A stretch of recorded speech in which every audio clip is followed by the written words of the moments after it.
Welcome back to secret Ratheesh vlog. അപ്പോൾ എൻ്റെ അമ്മ പുതിയ സ്കൂട്ടർ എടുത്തിരിക്കുകയാണ്. അപ്പോൾ ഇത് ഹോണ്ടയുടെ ഡിയോ എന്ന് പറയുന്ന ബ്രാൻഡിൻ്റെ സ്കൂട്ടിയാണ്. അപ്പോൾ എനിക്കിതിൽ സ്റ്റാർട്ടാക്കാൻ അറിയില്ല, പക്ഷെ ലൈറ്റ് കത്തിക്കാണെങ്കിൽ ഞാൻ കാണിച്ചു തരാം. കണ്ടോ? ഇനി നമുക്ക് സീറ്റ് എങ്ങനെയാണ് പൊക്കുന്നതെന്ന് കാണിച്ചു തരാം. ഇവിടെ നമ്മുടെ കീ ഓപ്ഷനിൽ തന്നെ ഫ്യൂവൽ സീറ്റ് എന്ന് കാണിക്കും. അത് നമുക്ക് കൊടുക്കാം. അപ്പോൾ ഇതേ ഇവിടെ പൊങ്ങും. ഇത് കണ്ടോ, ഇവിടെ പൊങ്ങും. ഇതേ കണ്ടോ, ഇവിടെയാണ് നമ്മൾക്ക് ഫ്യൂവൽ ഒഴിക്കുക. ഇത് പെട്രോളാണ്. നമുക്ക് വേണമെങ്കിൽ അടയ്ക്കാം. ഇനി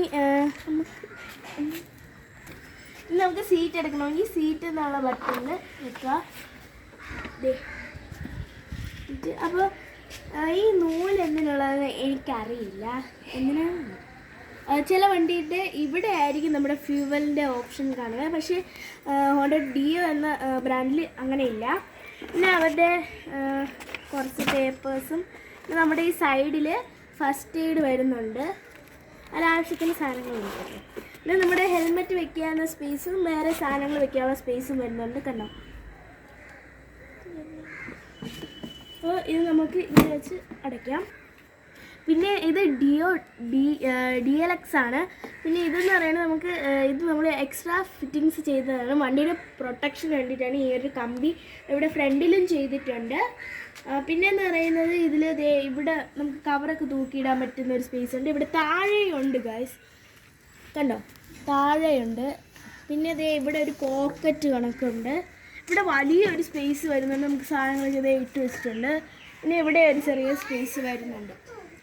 അപ്പോൾ ഇവിടെയാണ് ഒരു മോണിറ്റർ, പിന്നെ 2 ഗ്ലാസ് വരുന്നുണ്ട്.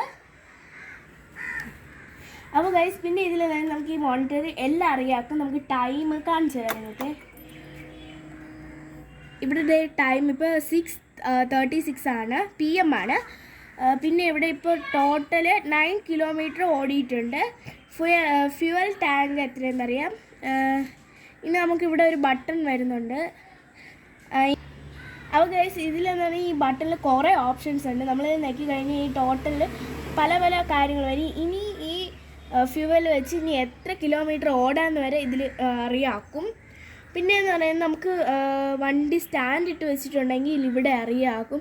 ചിലർ വണ്ടി സ്റ്റാൻഡ് ഇട്ടിട്ട് ഓടിക്കാറുണ്ട്. അപ്പോൾ ഇവിടെ അറിയാക്കും നമുക്ക് ആ ഒരു കാര്യം. പിന്നെ ഈ സ്റ്റാൻഡ് ഇട്ടിരുന്ന വണ്ടി സ്റ്റാർട്ടാവില്ല. അപ്പോൾ നമുക്ക് കൂടുതൽ ശ്രദ്ധിക്കാനൊക്കും.